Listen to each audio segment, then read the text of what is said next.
네, 현재 FA 명단에 남아있는 5명의 선수가 있습니다. 그 중에 하나이글스의 선수가 2명이나 있기 때문에 이 이야기를 해야 될 것 같은데, 항상 그렇죠. 해가 넘어갔다. 1월이 됐다. 근데 아직도 계약 소식이 들리지 않고 있다라는 건 뭔가 진전이 없다는 얘기예요. 우리가 지난 시즌에도 뭐 하주석 선수를 경험을 했지만 이렇다 할 뭐 좋은 오퍼를 받지 못했기 때문에 1월까지 이렇게 난항을 겪고 있는 거거든요. 뭐 여기까지 왔는데 아주 흡족스러운 계약을 복수의 팀들이 그 선수에게 관심을 표명을 해서 경쟁이 붙어 있다라고 보기는 힘들다라고 할 수 있겠죠. 손아섭 선수 이야기부터 하겠습니다. 일단은 손아섭 선수는 트레이드 돼서 온 이후에 모습이 별로 좋지를 못했어요. 트레이드 되기 전에 NC에서의 모습도 타율 자체는 이 선수가 워낙에 이제 뭐 컨택이 좋은 선수이기 때문에 타율이 높고 뭐 BIBIP가 높아질 경우에는 뭐 타율 자체는 이쁘게 뽑힐 수가 있고 안타가 생산이 되기도 하지만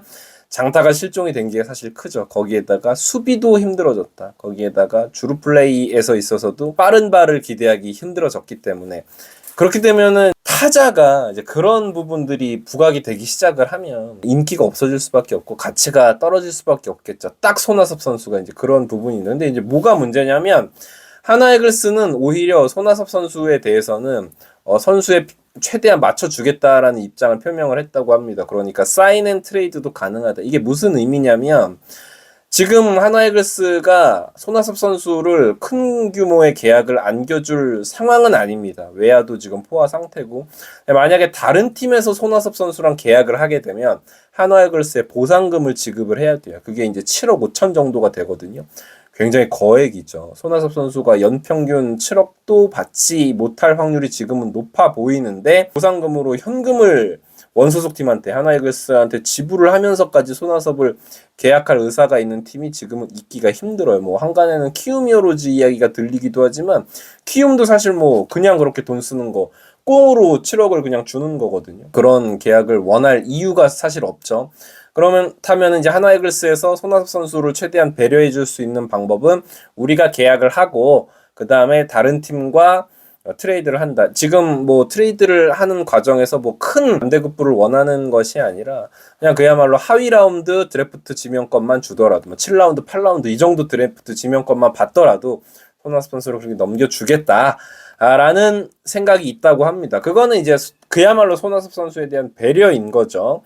선수 본인이 프로 생활을 계속 이어가고자 하는 의지가 있습니다. 손아섭 선수는 보통 사인 앤 트레이드는 선수가 원할 때 이게 성사가 되거든요. 그렇다는 얘기는 뭐냐면 손아섭이 최대한 기회를 많이 보장받는 팀에 가서 3,000안타의 꿈을 이루고 싶다. 지금 그래도 손아섭 선수가 몇 년은 뛰어야 됩니다. 근데 주전으로 뛰어야지 이 3,000안타를 이제 기록할 수 있는 상황인 거죠.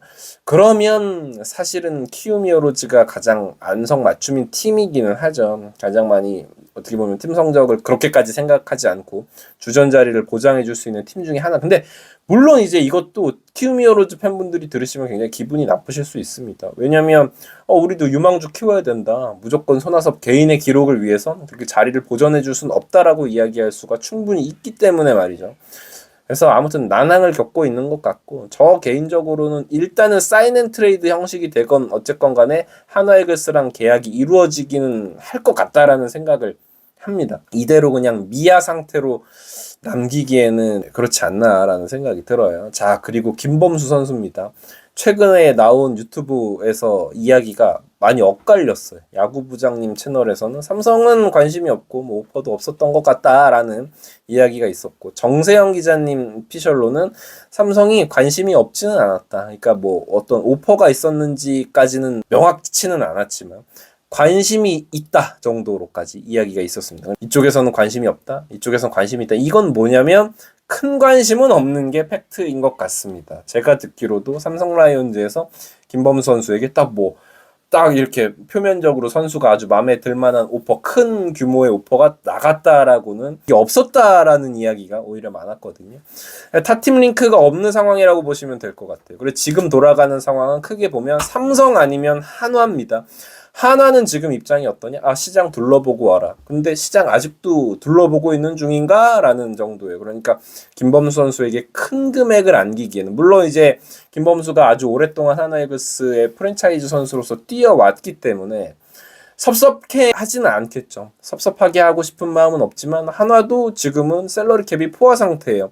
노시안 선수 단연 계약이 우선적으로 선행이 되어야 되는 과제고요. 그리고 분명한 건 강백호 선수를 영입하고 최근에 몇 년 동안 계속해서 외부 FA를 영입을 했기 때문에 셀러리 캡이 여유가 있는 상황이 전혀 아니기 때문에 김범수에게 우리가 막 시즌 중에 이야기였던 것처럼 좌완 프리미엄이 붙어서 30억, 40억 이런 규모의 계약은 절대 지금은 해줄 수 없는 상황인 것 같습니다. 그래서 시장을 둘러봤는데 딱히 이렇게 경쟁팀이 없다면 하나이글스도 큰 규모의 오퍼를 할 수는 없는 상황이겠죠. 그러니까 저는 사실 당초에 김범수 선수가 시장에 나간다고 했을 때 30억 이상은 충분히 받을 수 있을 거라고 생각을 했거든요. 돌아가는 상황을 봤을 때는 20억 받으면 잘 받은 계약인 것 같습니다. 지금 돌아가는 상황을 보면 확실한 거는 하나이글스는 급할 것이 전혀 없는 상황인 게 왕앤청 선수를 또 영입을 했고 조동욱이 성장을 하고 있고 황준서도 있고 지금 퓨처스에도 성장을 하고 있는 젊은 투수들이 꼭 자완이 아니더라도 불펜 투수들이 많기 때문에 김범수 선수를 굳이 무리해서 잡을 상황은 아닌 것 같습니다. 불펜 투수라는 게 사실 큰 금액의 계약을 해버리면 그게 돈값을 못할 확률이 굉장히 높은 포지션이기도 하고요. 자, 그리고 타팀 조상우 선수 최근에 이제 결혼을 했다고 합니다. 되게 조용했어요. 일단은 협상에 진전이 없고 앞서서 손아섭, 김범수 이런 이야기를 했지만 조상우 선수가 가장 난항을 겪을 수밖에 없습니다. 팀은 사인 앤 트레이드 의사는 전혀 없는 상황이다라고 한다. 기한 아까 우리 하나이글스는 손아섭 선수에 대해서는 선수의 편의를 조금 봐주고 최대한 배려를 해주겠다는 입장이었는데 기아 타이거즈는 지금 그것도 아니에요. 지금 남아있는 FA 중에 가장 불리한 여건입니다. 왜냐하면 A등급이기 때문에 타팀이 조상우를 관심 갖는다? 말도 안 되죠. 왜냐하면 조상우를 영입하는 순간 20인 보호 외에 보상 선수를 내줘야 되는데 그럴 팀은 저는 단언컨대 없을 확률이 굉장히 높다고 생각을 하고요. 기아도 그 부분을 알고 있기 때문에 조상우 선수에게 큰 금액을 오퍼할 일은 저는 없어 보이고 이 계약은 실제로 지금 1월 말에 전지훈련 명단이 발표가 될 상황이거든요. 모든 팀들이. 근데 그 전에 과연 이 계약이 이루어질지 어떻게 될지 모르겠습니다. 조상우 선수 본인도 참 몇 년 전만 해도 메이저리그 진출을 노린다라는 이야기를 할 정도의 선수였는데 이제는 참 이런 존재가 돼버렸다는 게 야구 선수 특히나 이제 조금 나이를 먹어가고 구속이 떨어진 불펜 투수가 어떤 대접을 받는지에 대해서 이번 겨울에 여실히 좀 드러나고 있는 것 같아요. 그리고 장성우 선수도 의외로 지금 소식이 없습니다. 마찬가지겠죠. 저는 장성우 선수는 KT에 남을 확률이 굉장히 높은데 변수가 뭐냐면 이번에 KT가 FA로 한승택 선수를 영입을 했단 말이죠. 그리고 예비 자원들이 좀 있어요. 강현우라든지 조대현 같은 선수들. 그런데 장성우 선수가 이 강현우, 조대현과 비교를 했을 때 유의미하게 앞서는 모습을 보여주고 있느냐? 그렇지는 또 않습니다. 물론 이제 베테랑의 그런 모습이 있죠. 근데 부르저지라든지 타격에서의 안정감이라든지 포수 수비로서의 가치가 나이가 들면서 현저히 떨어져 있어요. 그렇다 보니까 KT 입장에서는 근데 백업 포수들 자원 젊은 선수들이 많이 구비가 돼 있는데 굳이 우리가 장성우 선수에게 큰 금액을 안겨줄 이유는 없다라고 생각할 확률이 분명히 존재를 하죠.